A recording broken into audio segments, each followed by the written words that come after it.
Yo, welcome to an episode of Superkick podcast. I'm your host, Ringside P. Let's get into Monday night's events. Hope you guys are having a great week so far. Monday was a big night because we was going to name a new women's world champion. Since Rhea Ripley has been injured and she's out and she vacated the title, so we had to find out who's going to be carrying the title for the time being until mommy comes back. But before we get into that, I want you to make sure that you like, subscribe, share, comment, give me feedback. Check out the Superkick store. Check out my reels. Check out my shorts. Check out TikToks. Check out my what ifs. Let me move that back so y'all can't see that. What else I got going on? I think that's about it. I just bought tickets to Smackdown when they coming back into my area back in June. I'm waiting for tickets for SummerSlam to go on sale. If you are planning on going to SummerSlam, let me know. I can't go to France. I don't have a passport.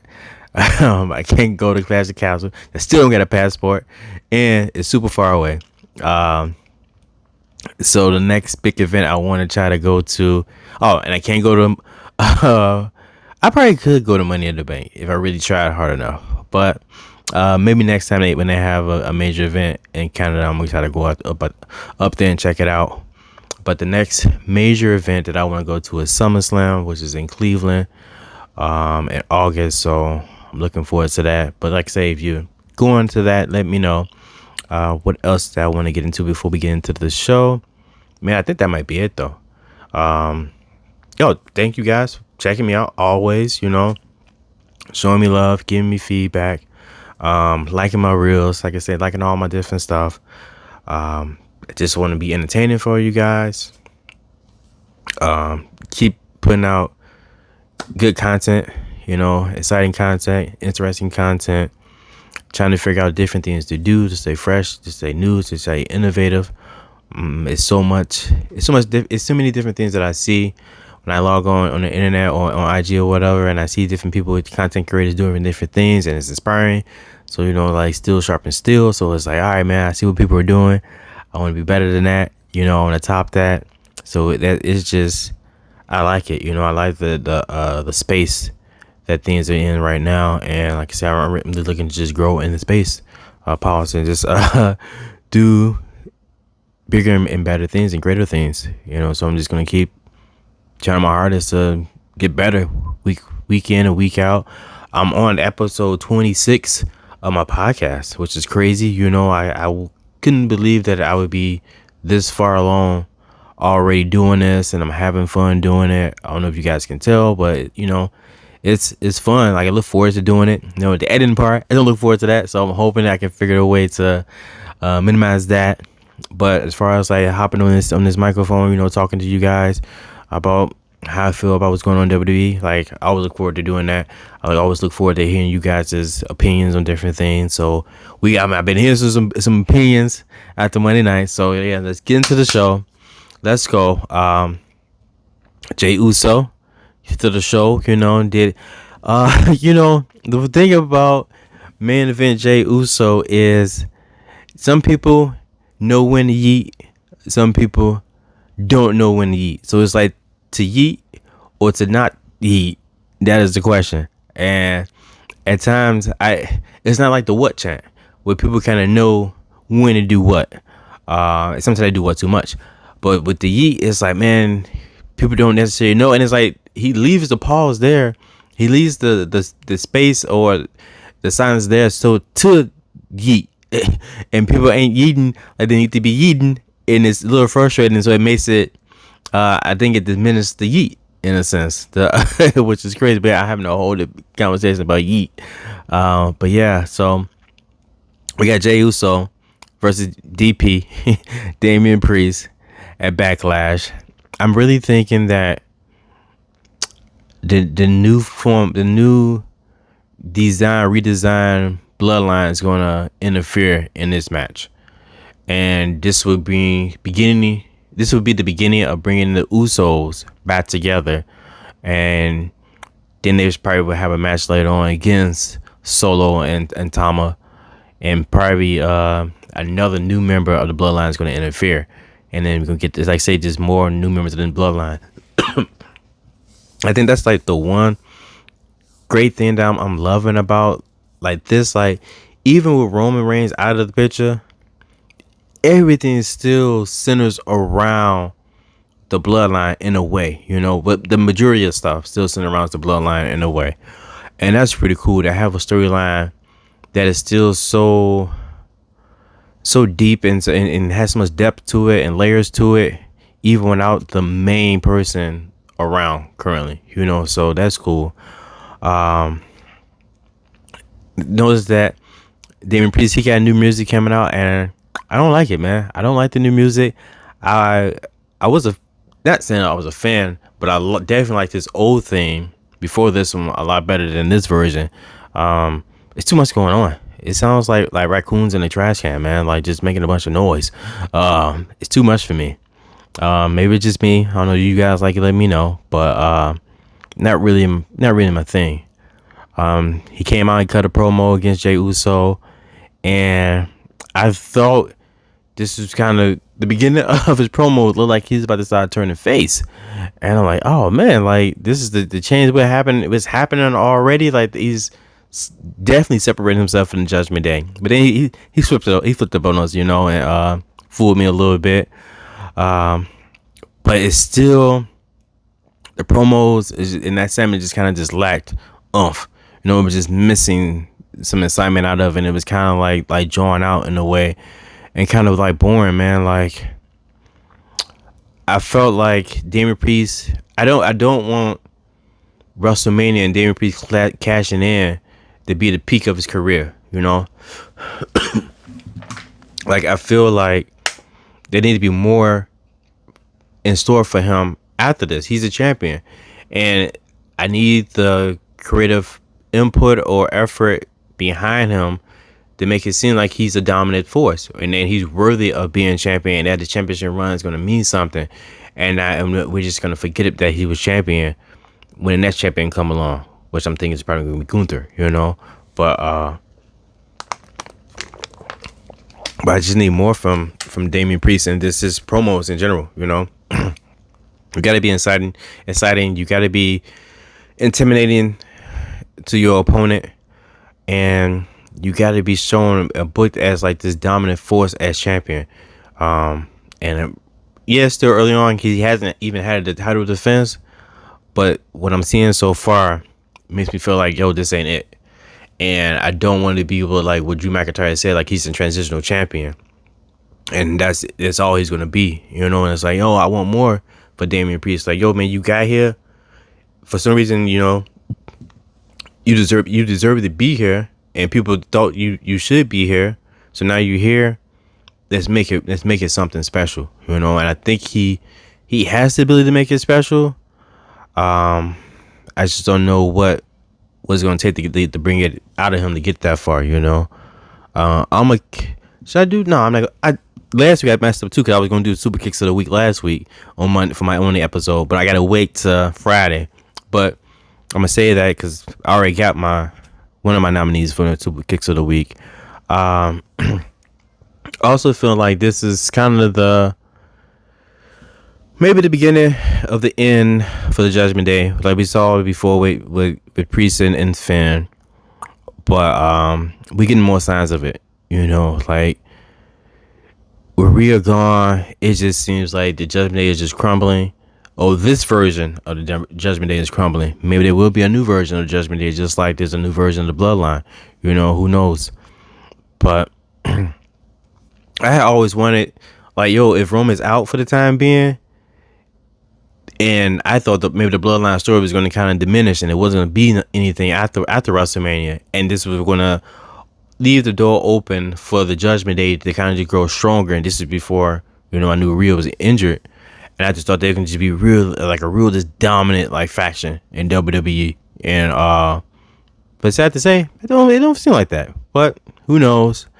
Time will tell. More things will be revealed, But in other news, the King and the Queen of the Ring is coming back, and I want them to make it come back and make it mean something. Sadly, the last King of the Ring, which was Xavier Woods and Zelina Vega, like I feel like they didn't put enough behind them, and Roman crushed Xavier's crown, and then after that, that was kind of just the end of King Woods. And I felt like it was cool. It was very entertaining to see Woods, and I felt like, yo, man, like Woods can go, and I felt like him being King of the Ring was kind of like, I man, one of the achievements, or you can acknowledge the fact that he done something more than you could just see him as Kofi's partner, Big E's partner, or just part of the New Day. Like, yo, he had a single accomplishment, and that was like great. And I was like, man, I hope they would do some more, whether that just been like a mid card title or something. I do want to see Xavier Woods with a mid card title at some point before it's all said and done with him, man. Like I say, he can go. I think he deserves it. But yeah, with the King of the Ring coming back, it seems like Gunther came out and he's like, yo, I'm in it.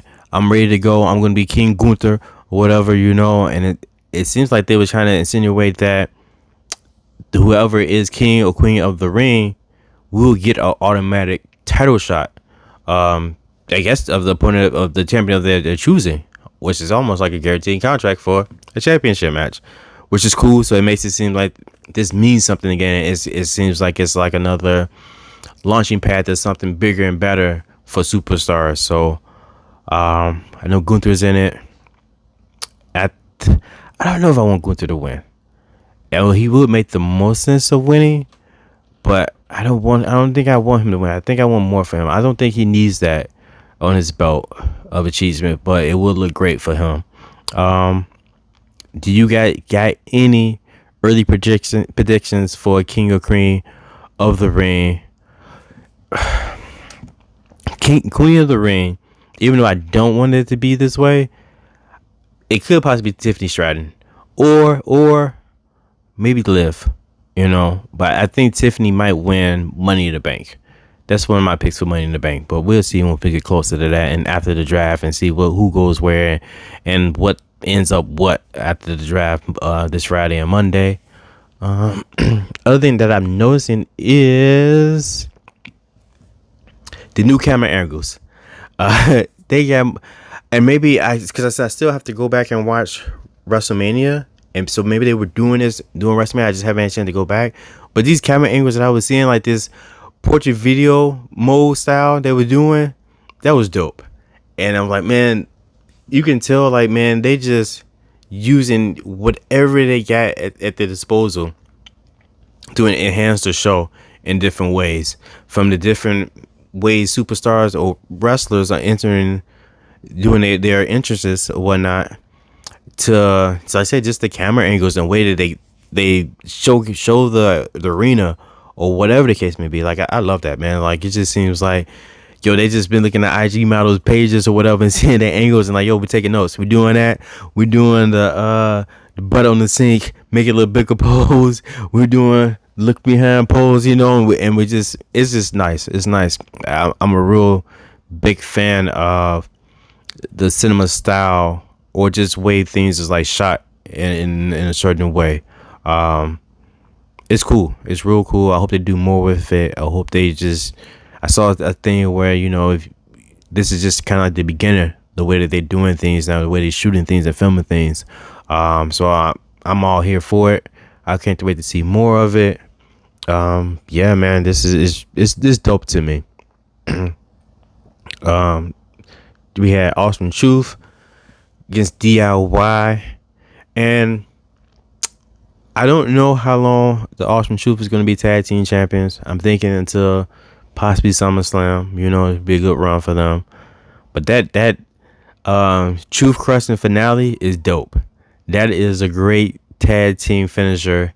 I like it a lot. I mean, that's all I kind of got to say about it. I like that finisher a lot. That's why I hope they can be able to go far, because that finisher is cool. It's great seeing R-Truth, man, in the ring, 52 years young, still going, still putting on a show, got the people behind him.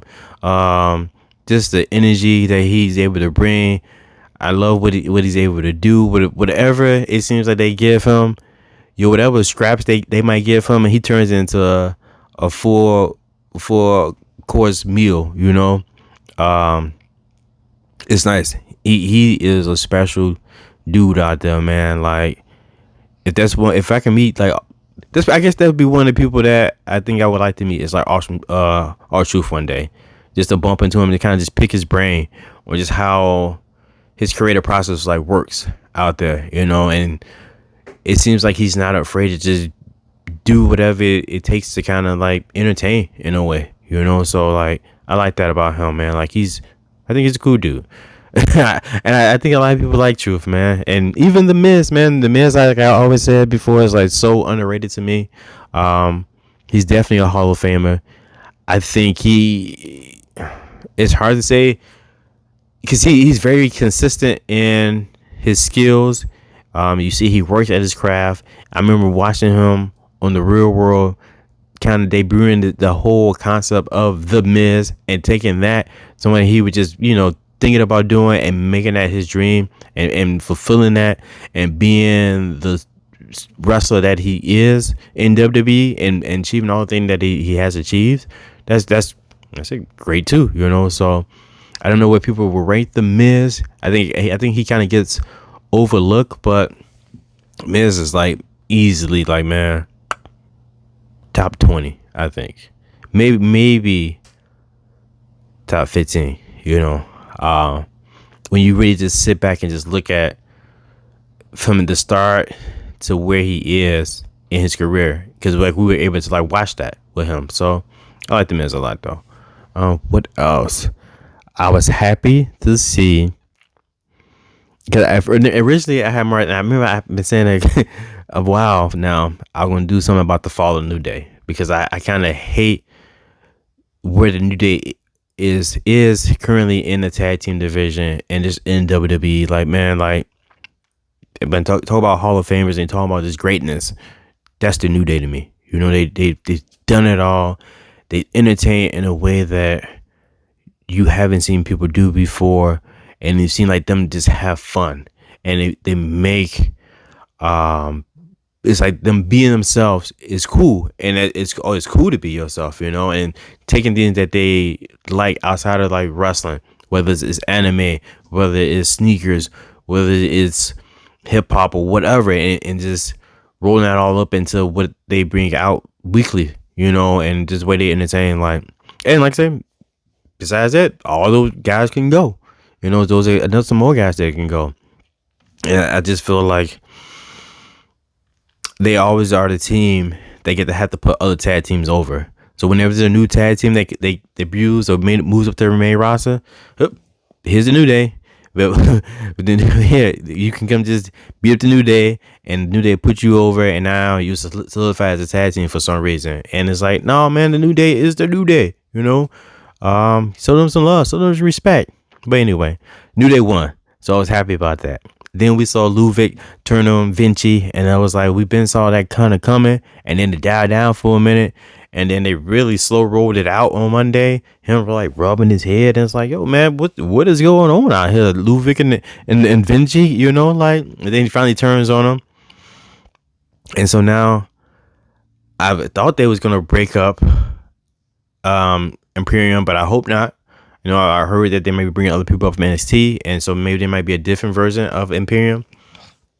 Maybe that's what it is. Like, we're gonna starting to get different versions of current factions, and not necessarily sure if that's the best thing, or if it's a good thing, or if it's a bad thing, because I don't know yet. Like, I don't really have time to really watch NXT, so NXT to really see who could be this next piece of this puzzle. But I haven't been let down yet. I'm loving what the new Bloodline is doing. Maybe it might be a new, like say, Judgment Day or a new Imperium. So I'm here for it. I'm just waiting to see what's going to happen going forward. But yeah, man. Shammy comes out, talks with Drew McIntyre. I thought they were going to have a match. I thought they were going to have a match because, as you know, they put on bangers. Bangers like the bangers like the bangers, like they always say. You know, like they've had. Sheamus and Drew McIntyre have had some phenomenal matches, just like Sheamus and Gunther, McIntyre and Gunther. Like, those dudes go up. Those dudes put on great matches like that. that triple threat for the IC title at WrestleMania 39 was amazing. Could have been match of the year, you know. And let's say just the matches that, like I say, go back to the Sheamus and Drew, they put on great matches all the time. So I thought they were gonna have a match. Drew is a fat shaming Sheamus, which when Sheamus returned, we saw the difference in the way Sheamus looked. And then it was like, yo, we can't talk about him how he looks, you know, because hey, that's bad. You know, this dude's out here working hard, and I get that, you know. And he came back from the next surge, and then I saw like the different things he had to do to get back into the ring, to get clear, medically clear to be able to wrestle. So that's just great. But it's nice that he listens. He heard what people Sheamus heard what people were saying. He cracked some jokes, you know, and took it all in, and took the bump on the chin or whatever, and vowed to get better or whatever he was saying. You know, this is just like, I'm not Shamu or whatever, and Jew, and for them to incorporate social media and outside stuff into the storylines and into the playful banner is cool. And Drew McIntyre talking about, man, like you didn't have burger after burger after burger, and it was like, oh man, you burning your boy out here, like you fat shaming your boy, like you saying that he's fat, and it's like, not that it's funny that he's fat, but it's funny that Drew McIntyre, it's just, he's an internet troll, man, and he's just in this role. I don't think there's no one better than Drew McIntyre right now, man. He's on fire with it. Shinsuke Nakamura took another loss again. I don't know what's up with Shinsuke. He needs to reinvent himself, or they just do more with him, man. Like I said before, I like when they do the promos with him speaking, his native tongue, and they do like I don't want to say animated style, not anime, but a different style with his promos, and like I like that. It just seems like, well, where does he fit? Currently in WWE. I don't want him to be a jobber. Like I felt like when he won the Royal Rumble, he could have maybe not have won at WrestleMania against AJ Styles, but at some point, I feel like he could have been a champion, or a world champion at during that time in WWE. I feel like he could have been a world champion. Right now, I don't know, but we'll see, man. Hopefully Shinsuke can turn around and they can use him in a better way instead of him just jobbing for no reason. We had Chad Gable come out. Excuse me. We had Chad Angle come out, completely annihilate the Alpha Academy, destroyed them.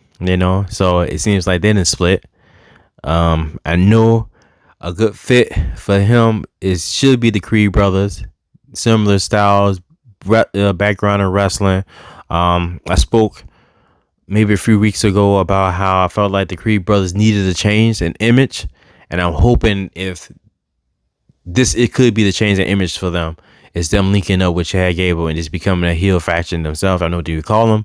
The Angle likes something like that, but this could be dope. I always say like certain people can go. The Creed brothers can go. I just wasn't a fan of their get up, and I felt that it was a little dry. But a personality change, already curling with their style of wrestling, matched with Chad Gable and their intensity that they're gonna bring. That's gonna be nice. They could be tag team champions. Gable can be Intercontinental champion. I feel like that's happening soon for him. Looking forward to that. I think he deserves it. I don't know if I rather would have wanted him to win as a face. But either way, I want him to win. I think it's been long overdue for him to win a title. Like I said, man, he didn't put his time in, and he just been whatever they then gave him that he tried to make lemonade out of it.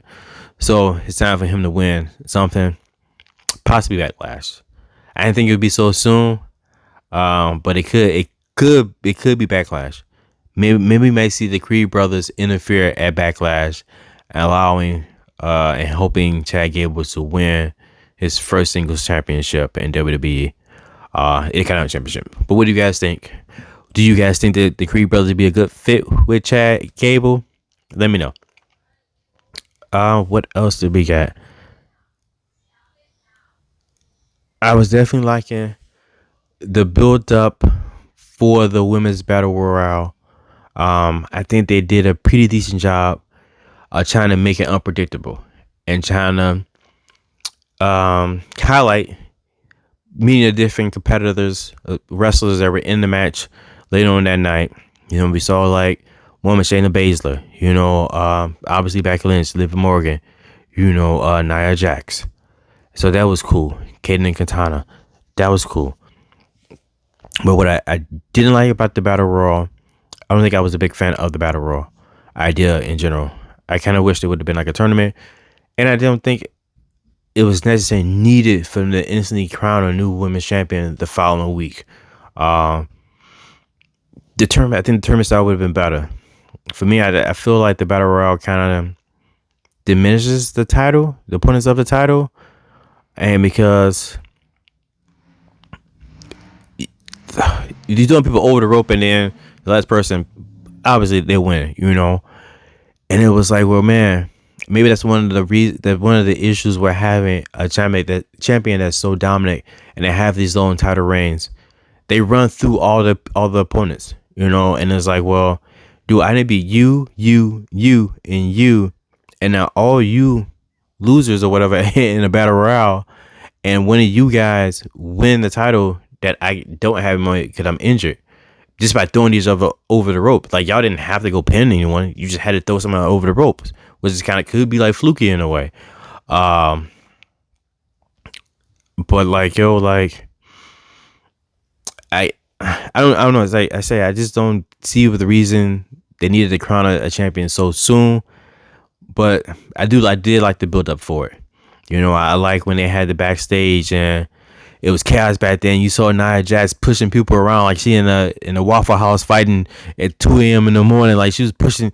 Who was she pushing around? I think she was pushing around Liv Morgan like that, if I remember correctly. Like she was pushing her around, pushing security around, pushing dudes around, like say like the Waffle House fight. Um, and then I like when Becky took the microphone and walked back to like just doing creative interests or whatnot for the superstars. She stopped and talked to Maxine and gave her a pep talk, which was cool. Her and Ivy now back there, talking or whatnot. Then Becky comes out, and then they're talking, and different superstars come out, and then the battle royale kicks off.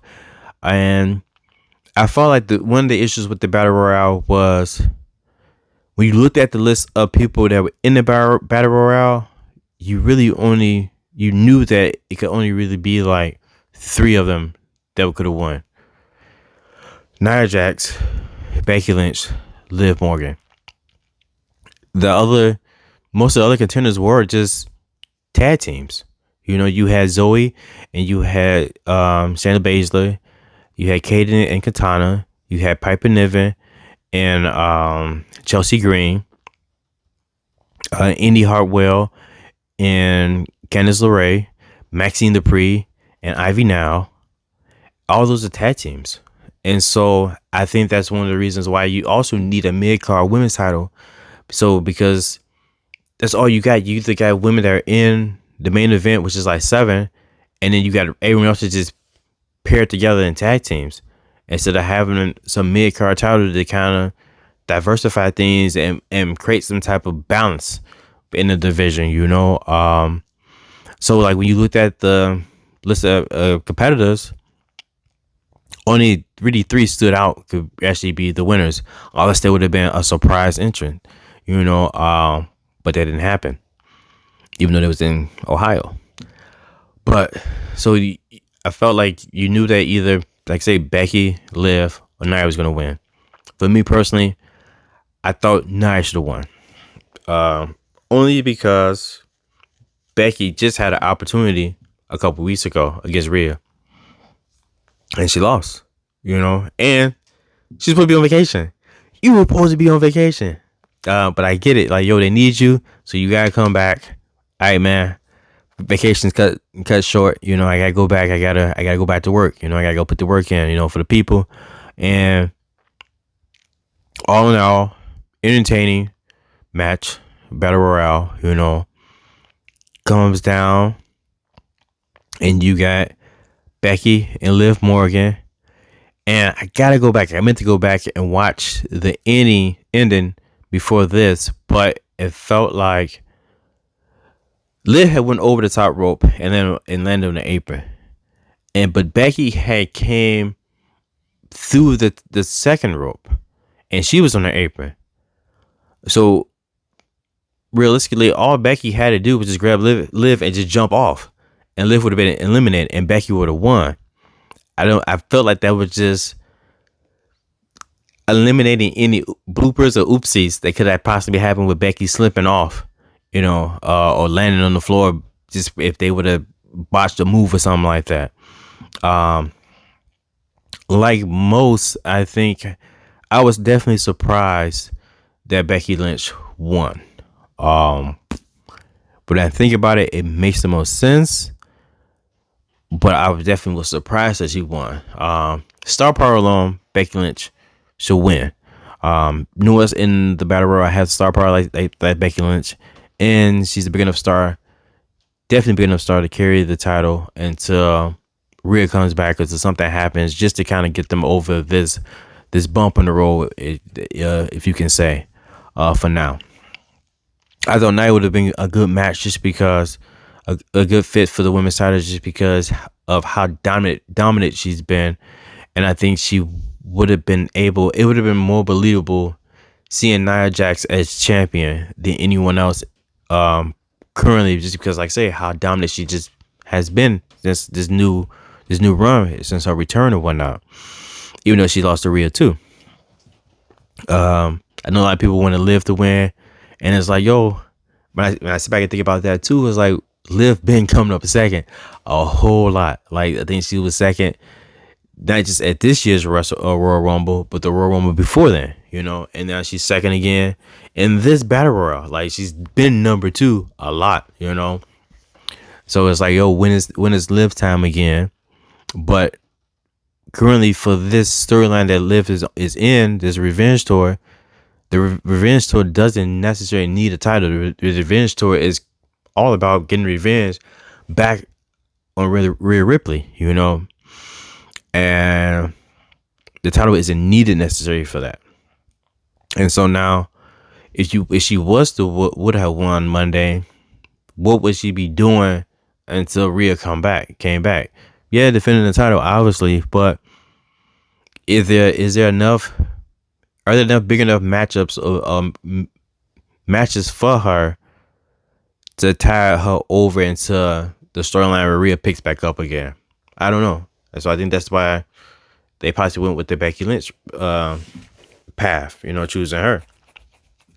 So Becky Lynch, new women's champion. People calling her Becky Hogan. Like she stole someone's spot, or whatnot. I don't think it was that. I totally feel like she probably wants to be on vacation, but the gig is the gig sometimes. So the gig needs you, so you gotta come back and gotta do your gig sometime, man. So I think it's a good fit currently right now. And like she did with the NXT championship, she put over, even though people didn't win, you got to see a lot of new faces on the different levels, different on TV time. And it's different wrestling against someone else, and then you wrestling against Becky Lynch, the man, that type of star. And so, like, a lot of other superstars would ever get shine due to Becky Lynch currently being the NXT champion. And so I'm hoping that with this new title run for her, more or different superstars would get more shine going forward. Maybe we can possibly get a new mid-card championship for the women. Who knows? Becky wins. She celebrates, goes out into the crowd. And once again, like, we ending the show in a cool way.